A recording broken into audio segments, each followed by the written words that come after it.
નમસ્કાર મિત્રો, શું તમે ક્યારે ઉકળતા તેલની અંદર લીંબુના ફાડા નાખ્યા છે? જો ના નાખ્યા હોય તો હવે મિત્રો તમે નાખવાના શરૂ કરી દેજો, કેમ કે આજે હું મસ્તનો તમને એક ઉપાય બતાવવા જઈ રહ્યો છું.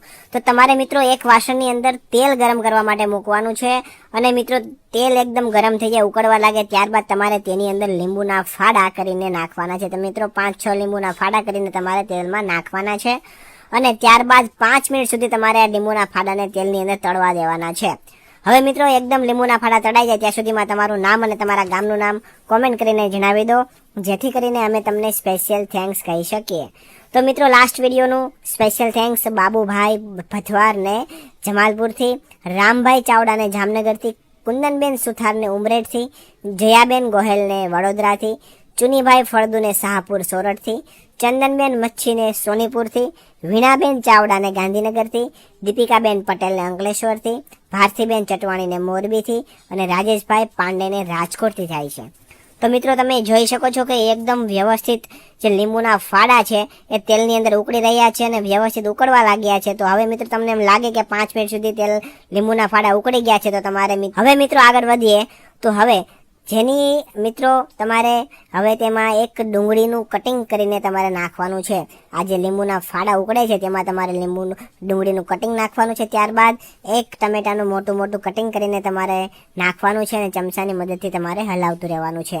ત્યારબાદ મિત્રો તેની અંદર તમારે 2 થી 3 લીલા મરચા અથવા લીલી મરચી તમારે તેમાં નાખવાની છે અને આ બધું તમારે મિત્રો 5 મિનિટ સુધી તેલની અંદર ફ્રાય કરવાનું છે. એટલે કે તમારે મિક્સ કરતા જવાનું છે, ચમચા દ્વારા તમારે હલાવતું જવાનું છે. 5 મિનિટ સુધી આ બધું તમારે તેલની અંદર મિક્સ કરતું જવાનું છે અને બધું વ્યવસ્થિત એકદમ ફ્રાય કરવાનું છે.